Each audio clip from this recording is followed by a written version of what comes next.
IPhone 5, 5s এবং 5c এর কিছু বেসিক ডিফারেন্স।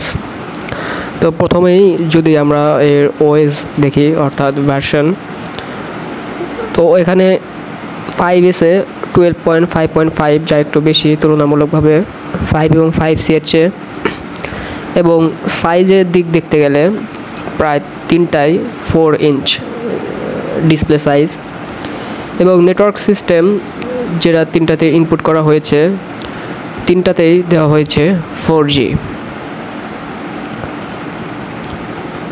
এবং চিপসেট যদি আমরা দেখি একটাতে A7, A6 এবং A6, অর্থাৎ 5s এ শুধু A7 চিপ ব্যবহার করা হয়েছে।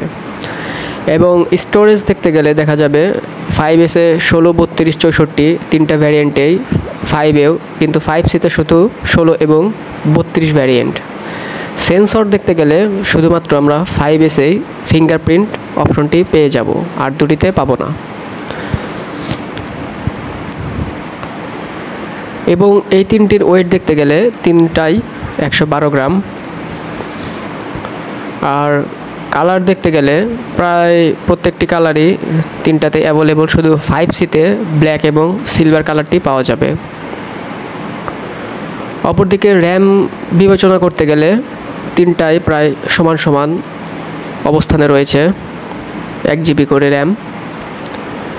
এবং ক্যামেরা দেখতে গেলে তিনটাতেই ব্যাক ক্যামেরা 8 মেগাপিক্সেল করে দেওয়া হয়েছে, এবং ফ্রন্ট ক্যামেরা দেখতে গেলে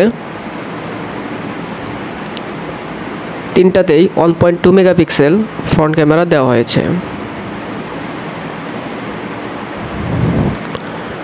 স্লোমো সুবিধা শুধুমাত্র 5sএ পাওয়া যাচ্ছে, 5 এবং 5cতে পাওয়া যাবে না। এবং শুধুমাত্র 5cতে প্লাস্টিক ব্যাক পাওয়া যাবে, আর দুটিতে অ্যালুমিনিয়াম বডি। এবং রেজুলেশন দিক দিয়ে দেখতে গেলে তিনটাতেই সমান সমান রেজুলেশন পাওয়া যাবে।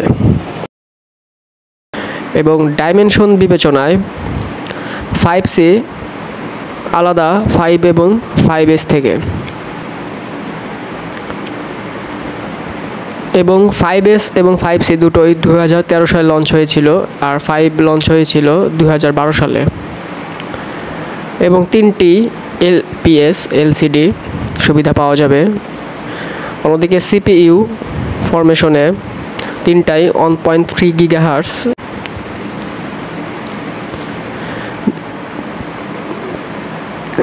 GPU দেখতে গেলে 5s, 5c এবং 5 থেকে আলাদা। এবং ব্লুটুথ সিস্টেম তিনটাতেই 4.0।